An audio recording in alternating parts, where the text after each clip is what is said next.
নমস্কার, জ্যোতির্ময়ী দেবশ্রী।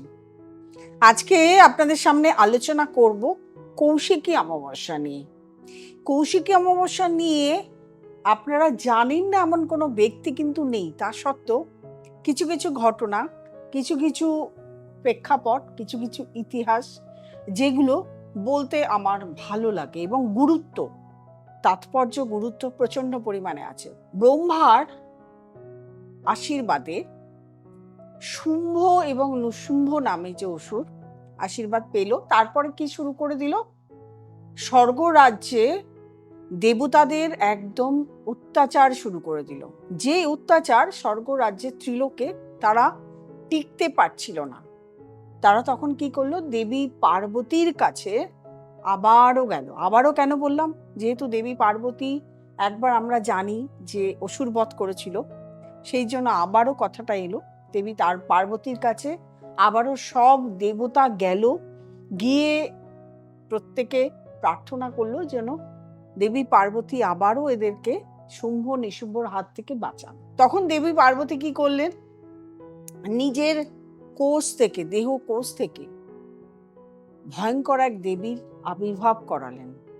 যেহেতু কোষ থেকে আবির্ভাব করালেন সেই দেবীর নাম হলো দেবী কৌশিকী।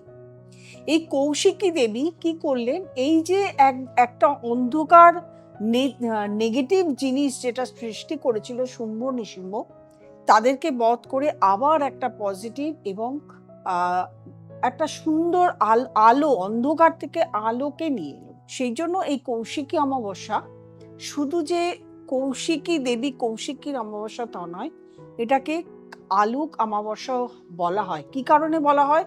পুরো অন্ধকার যে জগৎ, পৃথিবী একদম অন্ধকার হয়ে যাচ্ছিল এই দুই অসুরের শুম্ভ নিশুম্ভর অত্যাচারে, সেখান থেকে আলোতে সবাইকে, দেবতাদের এবং পৃথিবীকে আলোর রাজ্যে ফিরিয়ে এনো, আলোর জগতে ফিরিয়ে আনলো। সেই জন্য এটাকে আলোর বলা হয়, আলোক কৌশিকী অমাবস্যা।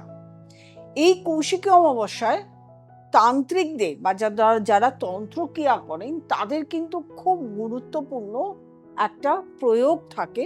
তারা এই সময় তাদের কুলকুণ্ডলী জাগরণের জন্য কৌশিকী অমাবস্যায় তারা পুজো আর্চনা, জপ তপের মাধ্যমে তাদের কুলকুণ্ডলী জাগ্রত করে। এবং আরেকটা যেটা কথিত আছে সেটা হচ্ছে এই তারাপীঠে এই কৌশিকী অমাবস্যাতেই বামা কাবা তন্ত্র সাধনায় সিদ্ধি লাভ করেছিলেন। সেই জন্য এটাকে কিন্তু তারা রাত্রিও বলা হয়। কথিত আছে যে এই দিন রাত্রিবেলা স্বর্গ এবং নরকের দরজা খুলে যায়। অর্থাৎ এই সময় যে দরজাটা খুলে যায় স্বর্গ নরকের এই অমাবস্যার রাতে, সেই সময় কিন্তু যারা তন্ত্র সাধনা করেন, গুপ্ত সাধনা করেন এবং যারা ঈশ্বরের সাধনা করেন, তারা প্রত্যেকেই মোক্ষ প্রাপ্তি হয়। তাদের আলাদা ধরনের প্রাপ্তি তারা লাভ করে। এই জন্য তারাপীঠে এই কৌশিকী অমাবস্যার দিন রাত্রির বেলা প্রচন্ড পরিমাণে ভক্তদের আগমন ঘটে। যেহেতু আমি প্রত্যেক বছর যাই, সেহেতু জানি যে বেশ কয়েক লাখ লোক কিন্তু সেখানে ভক্তে, শুধু যে তান্ত্রিকরা যায় তন্ত্র সাধনা করে সেটা তো মুষ্টিমেয় কজন, তার থেকে বেশি ভক্তের সমাগম হয় এবং তাদের নিজের আত্মিক উন্মোচনের জন্য, আত্মিক নিজের একটা সাধনা উন্মোচনের জন্য বা মা তারাকে পুজো দেওয়ার জন্য, নিজেদের মুক্তি পাওয়ার জন্য তারা অনেকেই কিন্তু এই সময় তারাপীঠে উপস্থিত হন। আমাকেও তারাপীঠে পাবেন আপনারা এই কৌশিকী অমাবস্যাতে 10, 9, 10, 11 অর্থাৎ চতুর্থী দিন, চতুর্দশী অমাবস্যা এবং তার পরের দিন 9, 10, 11 এই থাকবো। যারা যোগাযোগ ওখানে আছেন অবশ্যই দেখা করে নিতে পারেন। ফোন নাম্বার তো স্ক্রলের মধ্যে যাচ্ছেই, অবশ্যই ফোন নম্বর যোগাযোগ করে নিতে পারেন যদি কেউ দেখাতে চাইছে। আরেকটি কথা হলো, শুধু যে তারাপীঠে থাকছি সে কথা নয়, কথাটা হলো যে এই যে বললাম যে এই যে এত কিছু গুরুত্ব, যে রাত্রিটার কথা বললাম, এই গুরুত্বপূর্ণ রাত্রিতে আপনার যে কোনো কর্মের বাধা, যে কোনো কাজের পজিটিভ কিছু পাওয়া যায় কিন্তু এই রাত্রে যদি আপনি কোনো যজ্ঞ বা কোনো কাজ বা কোনো কিছু চাইছেন, আপনি ভগবানের কাছে আর্জি, আপনার প্রার্থনা, আপনি সন্তানের বিয়ে দিতে পারছেন না, আপনি আপনার কর্মে বাধা পাচ্ছেন, আপনি ফুল নেগেটিভ হয়ে গেছেন, কোনো দিকে এগোতে পারছেন না, কেরিয়ারে কোনো কিছু করতে পারছেন না, শারীরিক অসুস্থতা রয়েছে। মানুষের কত প্রবলেম থাকে সেটা একমাত্র একজন জ্যোতিষ জানেন, কত রকম রোগ থাকে সেটা একমাত্র ডাক্তার জানেন, আর কত রকম আইনি জটিলতা থাকে সেটা একমাত্র একজন উকিল জানেন। সেই জন্য বললাম জটিলতার কথা যে আমি বলছি এখানে খুব সামান্য পরিমাণে বলছি। আমার এভরিডে আমি এত লোকের সঙ্গে ফেস করি, এত ধরনের জটিলতা পাই, সেই পুরো জটিলতার কথাই বলছি যে এই রাত্রে কিন্তু আপনাদের যারা করাতে চাইছে যোগাযোগ করে নেবেন। এবার কিছু টোটকা বলি, যে টোটকাগুলো আপনার বাড়িতে বসেই, যারা তারাপীঠে যেতে পারছেন না, কাজ করাতে পারছেন না, তারা বাড়িতে বসেই কিন্তু এই টোটকাগুলো করতে পারেন। টোটকাটি হলো, প্রথমে আপনি এই দিন বাড়ি একদম পরিষ্কার পরিচ্ছন্ন রাখবেন, কোনো নেগেটিভ কোনো কিছু কথা বলবেন না, নেগেটিভ কথা ভাববেন না, কোনো এঁঠো বাসনপত্র বাড়িতে রাখবেন না। এটা হচ্ছে প্রথম কাজ আপনাকে করতে হবে। কোনো ছেঁড়া জামা কাপড়, ছেঁড়া ভাঙা কোনো জিনিসপত্র আপনি বাড়িতে রাখবেন না। তারপরে কি হবে, আপনি রাত্রিবেলা তিলের তেল, সর্ষের তেল নেবেন, তার মধ্যে তিল দেবেন, দিয়ে আপনার বাড়ির সদর দরজার দুদিকে প্রদীপ জ্বালাবেন। মাটির প্রদীপ নিতে পারেন, আপনার বাড়িতে যদি পিতলের প্রদীপ থাকে পিতলের প্রদীপ নিতে পারেন। প্লিজ আর জিজ্ঞাসা করবেন না মাটি পিতল ছাড়া অন্য কোনো প্রদীপে হবে না। দুটো প্রদীপ নিয়ে রাত্রিবেলা সন্ধ্যাবেলা জ্বালিয়ে দেবেন, চেষ্টা করবেন যাতে সারা রাত জ্বলে, বা এই দুটো প্রদীপে তেল দেবেন, যতক্ষণ জ্বলবে, তারপরে সেটাকে আবার ঘরে নিয়ে চলে আসবেন, বা মাটির প্রদীপ হলে জলে ফেলে দেবেন। এটাতে আপনার বাড়ির নেগেটিভ এনার্জিটা ঢুকবে না। একটা অমাবস্যার রাত, অনেক সময় অনেক কিছু নেগেটিভ হয়, সেটা যাবে না। আরেকটি হলো, আপনি একটি নারকেল নেবেন, শুকনো নারকেল, যার ভিতরে জল থাকবে না, ছিদ্র করবেন, যদি জলও থাকে সেটাকে ফেলে শুকনো করে নেবেন, বা শুকনো নারকেল কিনে আনবেন যার ভিতরে এক ফোঁটাও জল থাকবে না, যেটা শুকিয়ে গেছে। নারকেলটি গোটা রাখবেন, দুটো ফুটো করবেন, ওই যে গোল গোল গুলো যে থাকে, চোখ যেটাকে বলে, সেটাকে ফুটো করবেন। ফুটো করে তার মধ্যে চিনি ভরে দেবেন, পুরো চেষ্টা করবেন অনেকটা চিনি ভরতে, যাতে নারকেলের ইয়েটা পুরোটাই চিনিতে ভর্তি হয়ে যায়।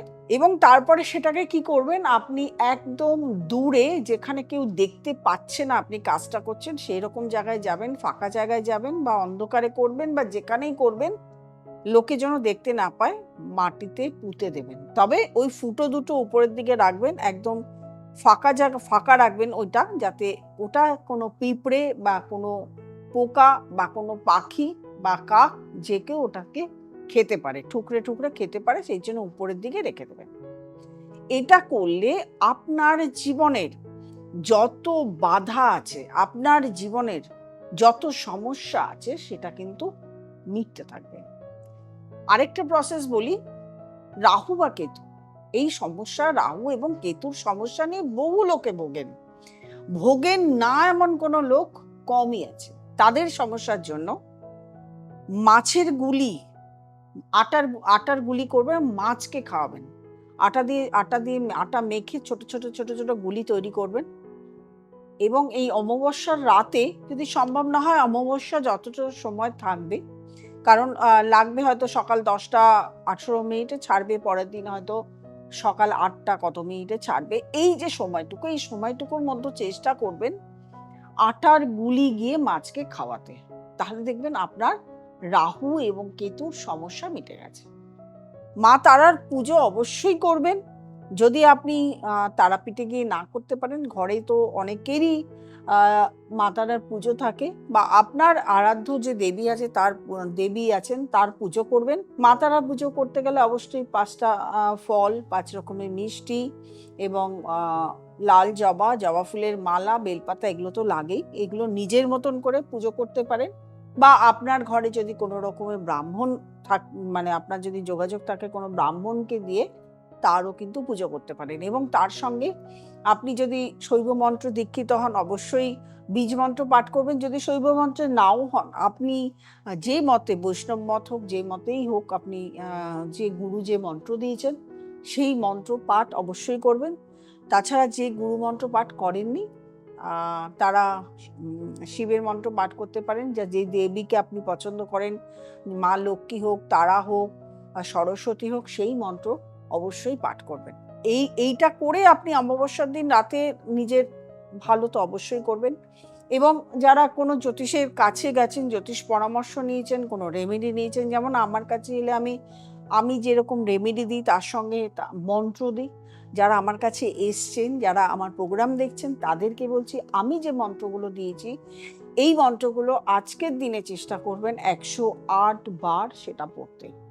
আর অবশ্যই যোগাযোগ করে নেবেন। যদি মানে যারা এসছিলেন তাদের কথা বলছি, যদি না বুঝতে পারেন কিভাবে কি করবেন, কি প্রসেস আছে, তাদেরকে বলছি তারা অবশ্যই যোগাযোগ করে নেবেন।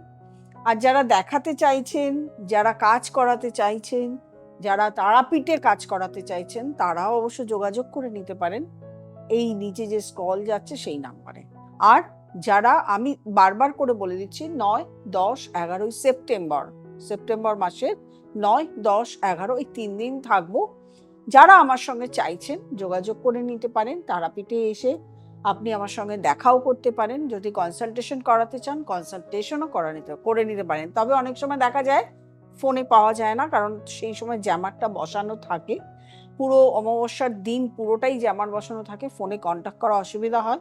জ্যামার খুলে দিলে অবশ্যই অমাবস্যা চলে গেলেই জ্যামারটা ওরা ওপেন করে দেয়, তখনই ফোনে কন্ট্যাক্ট করা যায়। অর্থাৎ 11 তারিখ আপনারা ফোনে কন্ট্যাক্ট করে নিতে পারেন আমার সঙ্গে। আমি সারাদিনই আছি, আমার সঙ্গে দেখা করে নিতে পারেন। যারা নতুন প্রোগ্রাম দেখছেন তারা অবশ্যই সাবস্ক্রাইব করবেন, লাইক করবেন, কমেন্ট করবেন, শেয়ার করবেন, নোটিফিকেশন অল যে বেলটি সেটাকে প্রেস করবেন। দেখুন, অনেকেই ফোন করে, অনেকেই বলে প্রোগ্রাম দেখতে পাচ্ছি না। এই নোটিফিকেশন শুধু সাবস্ক্রাইব করলে হয় না, এই নোটিফিকেশন গিয়ে অল যে বেলটাকে সেটাকে প্রেস করতে হয়, তাহলেই আপনার কাছে নোটিফিকেশন যাবে এবং আপনি ডেইলি আমার প্রোগ্রামগুলো দেখতে পারবেন। অনেকদিন পর দেখে বলেন, ম্যাডাম আপনার প্রোগ্রাম অনেক দিন পর দেখলাম। সাবস্ক্রাইব তো করা আছে, সাবস্ক্রাইব হচ্ছে, অথচ আপনার কাছে নোটিফিকেশন যাচ্ছে না। ইম্পর্টেন্ট জিনিসগুলো আপনি জানতেও পারছেন না, আপনি ঘরে বসে করতে পারছেন না, আপনি ইম্পর্টেন্ট সময় এসে কাজও করাতে পারছেন না। সেই জন্য নোটিফিকেশন অল বেলটিকে প্রেস করতে হবে। প্রত্যেকে ভালো থাকবেন, আনন্দ থাকবেন। নমস্কার।